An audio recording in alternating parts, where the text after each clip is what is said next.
दोस्तों आप देख रहे हैं हमारी बिल्कुल नई सीरीज जिसका नाम है इकोलॉजी इन 15 मिनट्स।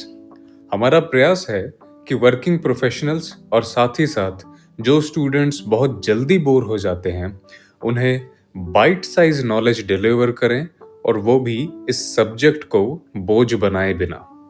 दोस्तों आज मैं आपको एक ब्रीफ इंट्रोडक्शन देने वाला हूं इस सब्जेक्ट का। हम जानेंगे कि एनवायरनमेंट एंड इकोलॉजी है क्या और कहां से यह विषय शुरू हुआ और आपके सिलेबस का यह हिस्सा कैसे बन गया।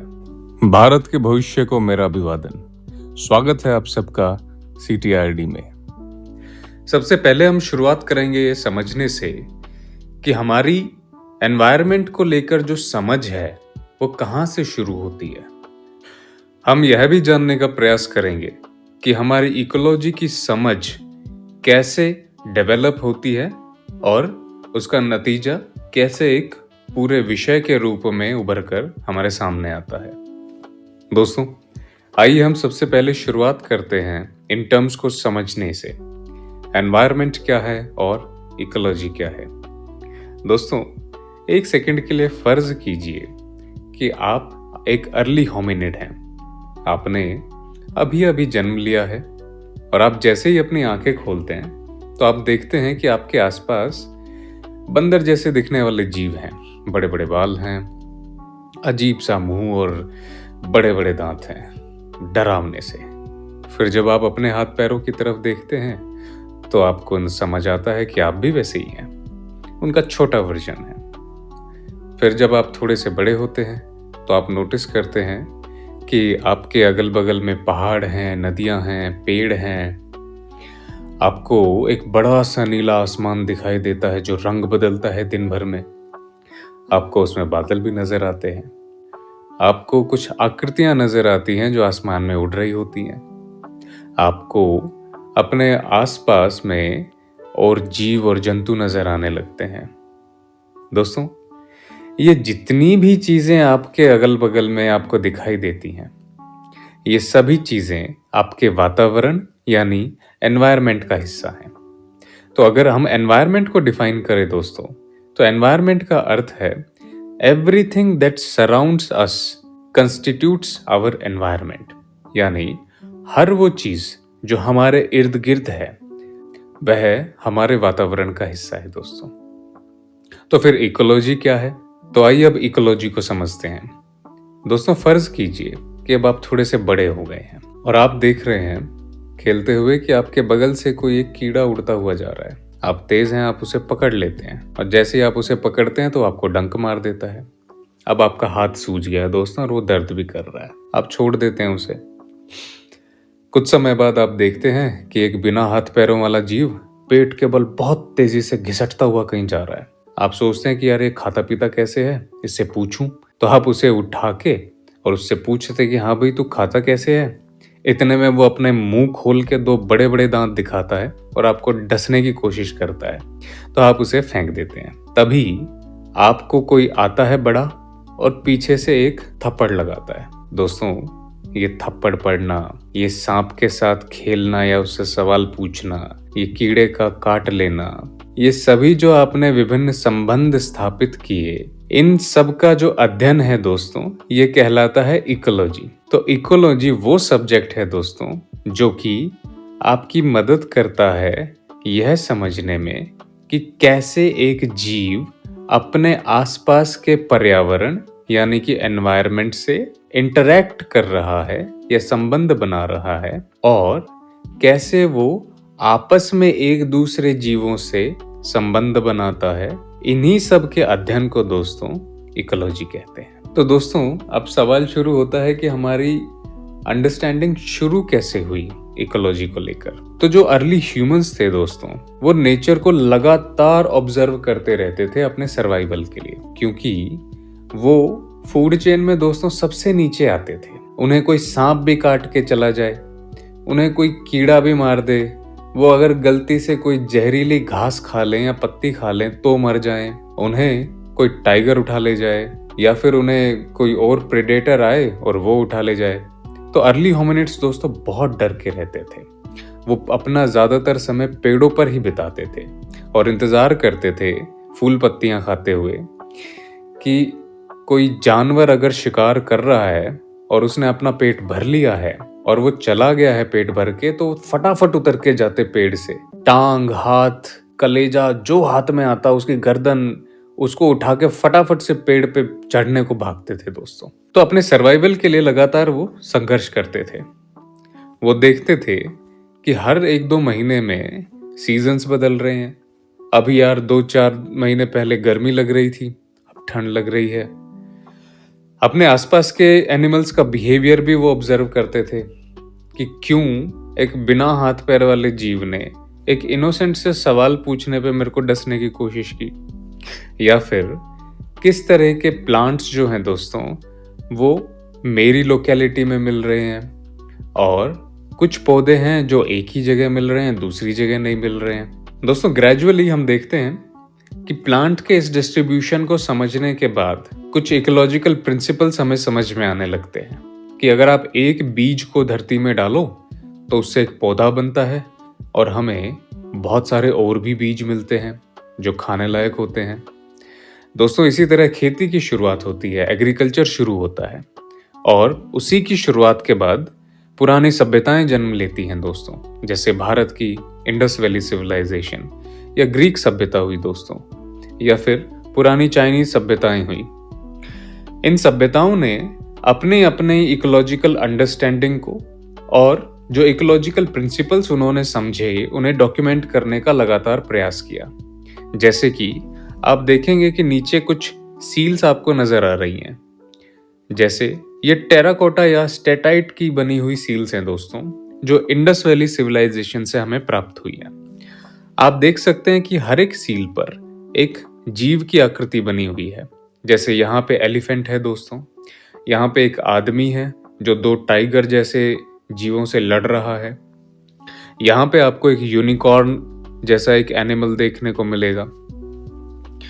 ये रिकॉर्ड्स दोस्तों ये सबूत था किस तरह उनकी जिंदगियां इंटरट्वाइंड थी उनके आसपास की चीजों से। जब हम वैदिक काल में आते हैं या पोस्ट वैदिक काल की जब हम बात करते हैं तो हम देखते हैं कि अथर्ववेद में या फिर अर्थशास्त्र जो चाणक्य ने लिखा उसमें फॉरेस्ट मैनेजमेंट को एम्फेसाइज किया गया है, साथ ही साथ वाइल्ड लाइफ कंजर्वेशन को भी एम्फेसाइज किया गया है। दोस्तों ये वो समय थे जब सभ्यताएं या जो शहर थे, जो राज्य थे, वो प्राइमरी रिसोर्सेज पे ही डिपेंडेंट थे। अगर एक फॉरेस्ट अच्छे से मैनेज किया हुआ फॉरेस्ट है, आप उसमें जो हंटिंग कर रहे हो वो एक जुडिशियस तरीके से कर रहे हो, तो आपका फॉरेस्ट जो है वो सदा एक रिच फॉरेस्ट बना रहेगा दोस्तों। उसमें कभी जीव जंतुओं की कमी नहीं होगी, आप उसे ठीक तरीके से हार्वेस्ट कर पाओगे। एक अच्छा फॉरेस्ट इकोसिस्टम एक बैकबोन होता था दोस्तों एक अच्छे राज्य की। और फॉरेस्ट के अलावा जो एक बहुत इंपॉर्टेंट सोर्स होता था दोस्तों किसी भी राज्य की अर्थव्यवस्था का, वो एग्रीकल्चर होता था। जब हम क्लासिकल पीरियड की बात करते हैं, यानी कि क्रिश्चियनिटी के आने के बाद का समय या उसके आसपास का समय, तो हम देखते हैं दोस्तों कि ग्रीक फिलोसोफर्स जैसे एरिस्टोटल या थियोफ्रेस्टस, इन्होंने अपने आसपास की स्पीशीज और वो जो इंटरेक्शंस कर रही हैं एक दूसरे से, उन्हें समझना शुरू किया दोस्तों। थियोफ्रेस्टस को तो फादर ऑफ बॉटनी भी कहा जाता है दोस्तों, क्योंकि उन्होंने प्लांट्स की समझ विकसित करने की कोशिश की। ऐसे फिलोसफर्स या साइंटिफिक माइंडसेट रखने वाले लोगों का पूरा फोकस दोस्तों नेचुरल हिस्ट्री पे था। उनकी कोशिश थी कि हमारे आसपास मिलने वाली स्पीशीज को वो किस तरीके से क्लासिफाई कर सकते हैं।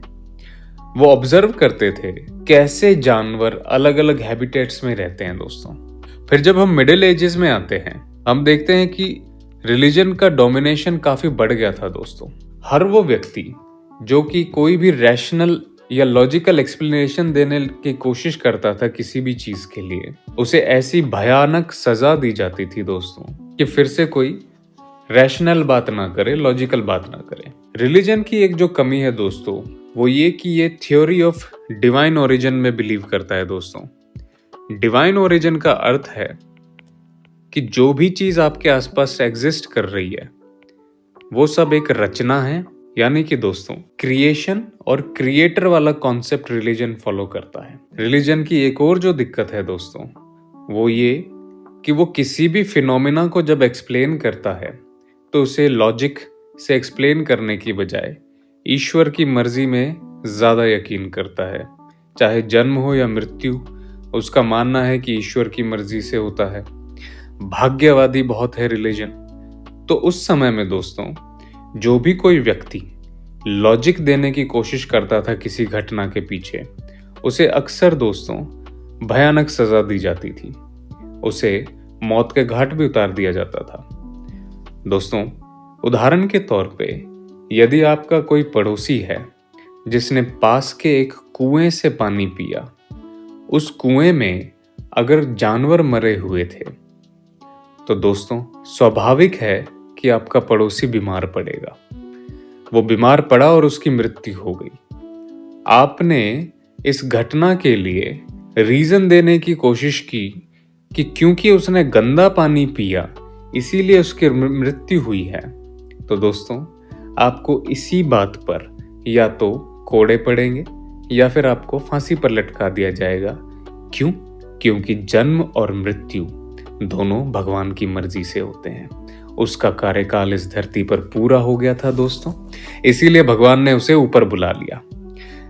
तो कहने का अर्थ यह है दोस्तों कि रिलीजन ने साइंटिफिक डेवलपमेंट में और साइंटिफिक टेम्परामेंट के विकास में बहुत रोड़े डाले, और इसी वजह से साइंटिफिक इकोलॉजी कुछ समय तक रुकी रही दोस्तों। लेकिन रेनाइसा के बाद का जो पीरियड आता है दोस्तों, इसमें डिटेल्ड नेचुरलिस्टिक ऑब्जर्वेशंस की जाती है दोस्तों। ये एक तरीके से पुनर्जागरण था साइंटिफिक इंक्वायरी का। समय के साथ यूरोपियन एक्सप्लोरर्स जो थे दोस्तों, जैसे कि डार्विन, वे नई नई समुद्री यात्राओं पर गए। उन्होंने नई जगह देखी, नए प्लांट्स को डिस्कवर किया, नए एनिमल्स को डिस्कवर किया, अलग अलग तरह के इकोसिस्टम्स देखे दोस्तों, और उनसे जो समझ विकसित हुई उसके आधार पर उन्होंने अपनी नई नई थियरीज दी। 18th और 19th सेंचुरी आते हुए दोस्तों मॉडर्न इकोलॉजी का जन्म होने लगता है। इसकी शुरुआत होती है कार्ल लिनियस के बाइनोमियल सिस्टम ऑफ क्लासिफिकेशन से दोस्तों। ये एक ऐसा सिस्टम था दोस्तों जिसके तहत एक जानवर को या फिर एक पेड़ पौधे को, जो भी जीव है, उसे एक नाम दिया जाता है जिसके दो हिस्से होते हैं दोस्तों।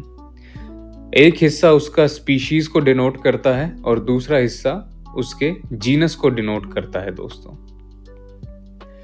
जिस तरह की साइंटिफिक नेमिंग होने लगी दोस्तों, इससे ऑर्गेनिजम्स को क्लासिफाई करना आसान हो गया। समय के अंतराल में हम देखते हैं कि अलेक्जेंडर वॉन हम्बोल्ट ने स्पीशीज के डिस्ट्रीब्यूशन को पढ़ना शुरू किया, उसके क्लाइमेट के साथ संबंधों को समझना शुरू किया कि कैसे कुछ स्पीशीज जो हैं वो एक पर्टिकुलर क्लाइमेट में ही मिलती हैं। उदाहरण के तौर पर, क्यों पेंगुइन्स केवल साउथ पोल पर ही पाए जाते हैं? क्यों पेंगुइन्स केवल साउथ अमेरिका के ही कुछ सदर्न पार्ट्स में मिलते हैं? नॉर्थ में क्यों नहीं मिलते? ट्रॉपिकल एरियाज में क्यों नहीं मिलते? सिमिलरली पोलर बेयर्स जो हैं दोस्तों, वो नॉर्थ पोल पे ही क्यों मिलते हैं? इस तरह की जब समझ विकसित होने लगी दोस्तों, तो कुछ और थियरीज निकल के आने लगी। डार्विन और वॉलेस ने अपनी एक्सप्लोरेशंस और अपनी रिसर्च के आधार पर इवोल्यूशन, अडेप्टेशन जैसे कॉन्सेप्ट्स को प्रपोज करना शुरू किया। उन्होंने एक्सप्लेन करना शुरू किया उस कंपटीशन को जो स्पीशीज के बीच में चलता है दोस्तों। और फिर फाइनली 1866 में जाकर ये टर्म आती है इकोलॉजी। एक जर्मन बायोलॉजिस्ट हुए दोस्तों, अर्नस्ट हैकल, जिन्होंने ये टर्म दी। उन्होंने इसे डिफाइन किया as the study of relationship between organisms and their environment. दोस्तों, यहां से जन्म होता है इकोलॉजी का एज अ साइंटिफिक फील्ड, जिसे हम आज पढ़ते हैं। 20th सेंचुरी आते आते दोस्तों इकोलॉजी की कुछ सब फील्ड्स भी विकसित होने लगी, जिसमें कि पॉपुलेशन इकोलॉजी, कम्युनिटी इकोलॉजी या इकोसिस्टम इकोलॉजी जैसे ब्रांचेस का उदय हुआ। माल्थस जैसे रिसर्चर्स ने पॉपुलेशन ग्रोथ मॉडल्स दिए दोस्तों, कैरिंग कैपेसिटी जैसे कॉन्सेप्ट्स को डिफाइन किया जिसे हम आगे पढ़ेंगे। कम्युनिटी इकोलॉजी में क्लेमेंट और ग्लेसन ने कोशिश की कम्युनिटी ऑर्गेनाइजेशन को डिस्क्राइब करने की। इन्हीं सब डेवलपमेंट्स के बीच 1935 में आर्थर टेंसले ने कॉन्सेप्ट ऑफ इकोसिस्टम्स दिया दोस्तों। समय के साथ क्वांटिटेटिव रेवोल्यूशन भी आया इकोलॉजी में, जब इस्तेमाल होने लगा स्टैटिस्टिक्स का और इसके तहत एक्सपेरिमेंट्स कंडक्ट किए जाने लगे इकोलॉजी में दोस्तों। हम स्टैटिस्टिक्स का इस्तेमाल करके मॉडलिंग करने लगे कि कैसे कोई आबादी किसी क्षेत्र में बढ़ने वाली है आने वाले समय में या घटेगी। ऑडम ब्रदर्स ने दोस्तों एनर्जी फ्लो और न्यूट्रिएंट साइक्लिंग जैसे कॉन्सेप्ट्स को एक्सप्लेन करने की कोशिश की और यहाँ से शुरुआत होती है इकोलॉजिकल मॉडलिंग की दोस्तों। 1960 और 1980 के दशक आते आते एनवायरमेंटल अवेयरनेस या पर्यावरण के प्रति जागरूकता दोस्तों बेहद तेजी से बढ़ने लगी और इसका मुख्य कारण रेचल कार्सन की एक किताब साइलेंट स्प्रिंग था जो उन्होंने 1962 में प्रकाशित की। इस किताब में उन्होंने जिक्र किया कि कैसे पेस्टिसाइड्स का इस्तेमाल लगातार नुकसान पहुंचा रहा है, न केवल उन जीव जंतुओं को जो कि इसके डायरेक्ट प्रभाव में आते हैं, बल्कि इंसानों को भी जिसके इनडायरेक्ट परिणाम उन्हें भुगतने पड़ते हैं। समय के साथ एनवायरमेंटल लॉज पे डिबेट होने लगी, ग्लोबल कंजर्वेशन इनिशिएटिव लिए जाने लगे और इकोलॉजी एक महत्वपूर्ण अंग हो गया पॉलिसी मेकिंग के लिए और एनवायरमेंटल प्रोटेक्शन मेजर्स के लिए। दोस्तों 1990 से लेके आज तक का जो समय है ये मॉडर्न इकोलॉजी के लिए बेहद महत्वपूर्ण है, क्योंकि हम इस्तेमाल करने लगे टेक्नोलॉजी का। सैटेलाइट का इस्तेमाल करके हम रिमोट सेंसिंग करने लगे दोस्तों, ज्योग्राफिकल इंफॉर्मेशन सिस्टम का हम काम लेने लगे, हम क्लाइमेट मॉडल्स को समझने लगे दोस्तों, जैसे कि आज से 50 साल बाद तापमान में कितनी वृद्धि होगी या फिर आज से 200 साल पहले का तापमान कैसा रहा होगा, उस तापमान के बढ़ने या घटने से क्या प्रभाव पड़ा होगा जीव जंतुओं पे या किसी एक जगह के इकोसिस्टम पे या किसी एक देश की आबादी पे। दोस्तों इस टेक्नोलॉजी के इस्तेमाल ने इकोलॉजी को ट्रांसफॉर्म कर दिया एक ग्लोबल साइंस में। आज की इस इकोलॉजी के जो फोकस एरियाज हैं दोस्तों, वह केवल बायोडाइवर्सिटी नहीं बल्कि क्लाइमेट चेंज, पोल्यूशन और सस्टेनेबिलिटी जैसे वाइडर कॉन्सेप्ट्स को भी एड्रेस करते हैं। इकोलॉजी आज की तारीख में एक इंटरडिसिप्लिनरी सब्जेक्ट है दोस्तों, जो कि कंबाइन करता है अलग अलग अप्रोचेस को, बायोलॉजी से ज्योग्राफी और जियोलॉजी, केमिस्ट्री की अप्रोचेस और एंथ्रोपोलॉजी और डेटा साइंस जैसे विषयों को। इकोलॉजी आज की तारीख में एक बिल्कुल सेपरेट एकेडमिक डिसिप्लिन है दोस्तों। आज यूनिवर्सिटीज में सेपरेट डेडिकेटेड इकोलॉजिकल डिपार्टमेंट्स हैं और लगातार नए कोर्सेज इंट्रोड्यूस किए जा रहे हैं दोस्तों। इसी मुहिम का एक असर यह भी है कि आपको यूपीएससी के सिलेबस में इसे पढ़ना पड़ रहा है। समय के साथ इसकी डिमांड भी बढ़ती जा रही है क्योंकि हम लगातार एनवायरमेंटल क्राइसिस भी फेस कर रहे हैं दोस्तों। श्रीलंका में जैसे अभी हाल की ही ताज़ा बाढ़ ने जो तबाही मचाई है, उसकी वजह से और भी महत्वपूर्ण हो गया है कि हम एनवायरनमेंट पे भी ध्यान दें और साथ ही साथ सस्टेनेबिलिटी के चैलेंजेस को भी एड्रेस करें। दोस्तों इकोलॉजी इंटीग्रेट हो चुकी है हमारे एग्रीकल्चर से, हमारी अर्बन प्लानिंग से और क्लाइमेट साइंस से भी। हमारे कंजर्वेशन में भी इकोलॉजी की समझ बहुत महत्वपूर्ण योगदान देती है और साथ ही साथ पब्लिक पॉलिसी बनाने में दोस्तों इकोलॉजी की समझ होना आज बेहद महत्वपूर्ण हो गया है। इकोलॉजी का महत्व सस्टेनेबल डेवलपमेंट के लिए भी उतना ही है दोस्तों, जितना कि नेचुरल रिसोर्स मैनेजमेंट के लिए, क्योंकि नेचुरल रिसोर्सेज को जब हम अच्छे से मैनेज करेंगे तभी हम सस्टेनेबल डेवलपमेंट की तरफ मूव कर सकते हैं। इकोलॉजी क्रिटिकल हो गई है दोस्तों क्लाइमेट चेंज मिटिगेशन के लिए और अडेप्टेशन स्ट्रैटेजीज के लिए भी। अगर आप क्या चेंजेस होने वाले हैं समय के साथ उन्हें बेहतर तरीके से समझ पाएंगे तो जाहिर है कि आप अच्छे मेजर्स भी ले पाएंगे।